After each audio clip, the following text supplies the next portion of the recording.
അടിപൊളി സാധനമുണ്ട്. നല്ല ടേസ്റ്റോടുകൂടി ഉണ്ടാക്കാൻ പറ്റിയൊരു സാധനമാണ്. അപ്പോൾ എല്ലാവരും ഒന്ന് ട്രൈ ചെയ്ത് നോക്കണം കേട്ടോ. നല്ല ടേസ്റ്റ് ഉണ്ട്, അടിപൊളിയാണ് കേട്ടോ. അപ്പം നമ്മുടെ വീട്ടിൽ ഉപയോഗിച്ച് ബാക്കി വരുന്ന 1-2 ചപ്പാത്തികളുണ്ടാവും. അപ്പോൾ ആ ഒരു 1-2 ചപ്പാത്തി ബാക്കിയുള്ളത് വെച്ചിട്ട് നമ്മളൊരു വീഡിയോ ചെയ്യണത്. അപ്പോൾ അതുകൊണ്ട് നമുക്കൊരു ചായക്ക് കടിക്കാൻ പറ്റിയൊരു സംഭവമാണ് നമ്മൾ ഉണ്ടാക്കിക്കൊണ്ടിരിക്കുന്നത് കേട്ടോ. അപ്പോൾ നമ്മളത് കത്തി ഉപയോഗിച്ച് വരഞ്ഞാണ് ഞാനത് ചെയ്തത്. അതേപോലെ കത്രികയ്ക്ക് കട്ട് ചെയ്ത് നമുക്ക് ഇഷ്ടമുള്ള ഷേപ്പിലോട്ട് ആക്കിയത്. അതിനുശേഷം ഞാനതിനകത്ത് ഓയിലാണ് ഒഴിച്ചത്. നമുക്ക് വെളിച്ചെണ്ണ ഉപയോഗിച്ച് ചെയ്യാം, ഇതിനോട് ടേസ്റ്റ് വ്യത്യാസം വരും. അപ്പോൾ ഇവിടെ ഓയിൽ കുറച്ച് ഇരിപ്പുണ്ടായിരുന്നു, അപ്പോൾ അത് കാരണം അത് ഞാൻ ചെയ്യണം കേട്ടോ. അപ്പോൾ ഇത് ചെയ്ത് വറുത്തെടുക്കുമ്പോൾ അധികം ഡ്രൈ ആവാതെ ഇങ്ങനെ കരിയാത്ത ലെവലിൽ വറുത്ത് പോരണം കേട്ടോ. കരിഞ്ഞ് വെച്ചിട്ടുണ്ടെങ്കിൽ ഒരു കയ്പ്പ് നമുക്ക് എഫക്റ്റ് ചെയ്യും, കരിയാൻ പാടില്ല.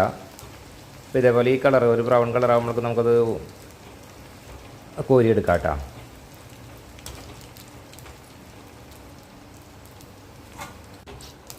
ഇത് ഇത്തിരി കൂടുതലായിട്ടുണ്ട്. അത്രയും നമുക്ക് കളർ വരണ്ട, എന്നാലും ഇത്തിരി മൂക്കേം വേണം, അല്ലെങ്കിൽ അതൊരു ഇങ്ങനെ എന്താ പറയുക, ഒരു ഇങ്ങനെ ക്രിപ്സിയായിട്ട് കിട്ടില്ല അത്.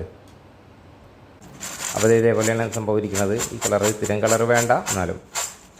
പിന്നീട് നമുക്കിത് എന്തിനാ ചെയ്യേണ്ടതെന്ന് വെച്ചിട്ടുണ്ടെങ്കിൽ നമുക്ക് കുറച്ച് പഞ്ചസാര പാവ് ഉണ്ടാക്കണം. കാരണം അത് ടേസ്റ്റ് കിട്ടാൻ വേണ്ടിയിട്ട്, മധുരത്തിന് വേണ്ടിയിട്ട്. അപ്പോൾ കുറച്ച് വെള്ളം ഒഴിച്ചിട്ട് നമ്മൾ 1-2 ടീസ്പൂണ് പഞ്ചസാര ഇട്ടിട്ട് അത് തിളപ്പിച്ച് വറ്റിച്ചെടുക്കണം. അപ്പോൾ അത് വറ്റിച്ചെടുക്കുന്ന വെച്ചിട്ടുണ്ടെങ്കിൽ അതൊരു നമുക്കറിയാം, എല്ലാവർക്കും അറിയാൻ പറ്റും, ഒരു നൂല് പോലെ ഇങ്ങനെ കോരി വയ്ക്കുമ്പോൾ നൂല് പോലെ ടൈറ്റ് ആവണ ലെവലിൽ വന്നം. കൂടുതലാവാനും പാടില്ല. കൂടുതൽ ഹാർഡായി കഴിഞ്ഞിട്ടുണ്ടെങ്കിൽ പിന്നെ ഇട്ടപ്പോൾ തന്നെ അത് ഒറ്റ കട്ടയായിട്ട് വരും.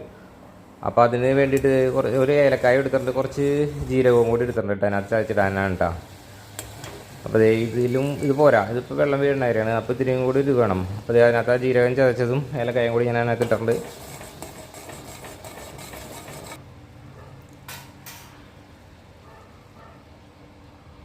അപ്പോൾ ഇതുപോലെ പദം എന്നൊരു സമയമുണ്ട് കണ്ട. ഇതിപ്പോൾ ഇതിനകത്ത് ഇപ്പോൾ ഇത്തിരി ടൈറ്റായിട്ട് തുടങ്ങിയിട്ടുണ്ട്. ഈ ഭാഗത്തിലാണ് നമുക്കത് അതിനകത്തോട്ട് ഇതിട്ടണം കേട്ടോ. അപ്പോൾ ഇതേപോലെ നമ്മൾ അത് ഇടുകയാണ്. ആ പാത്രത്തിൽ തന്നെ ഇട്ടാൽ മതി. എന്നിട്ട് നല്ലപോലെ ഒന്ന് മിക്സ് ചെയ്ത് ഇളക്കി കൊടുക്കുക. അത് വേഗത്തിൽ അത് തീ ഓഫ് ചെയ്യേണ്ടതേക്കണം കേട്ടോ, അല്ലെങ്കിൽ പിന്നെയും ഹാർഡായി പോകും. അത് തീ ഓഫ് ചെയ്തിട്ട് അതേപോലെ ഒന്ന് ഇളക്കി കൊടുക്കുക.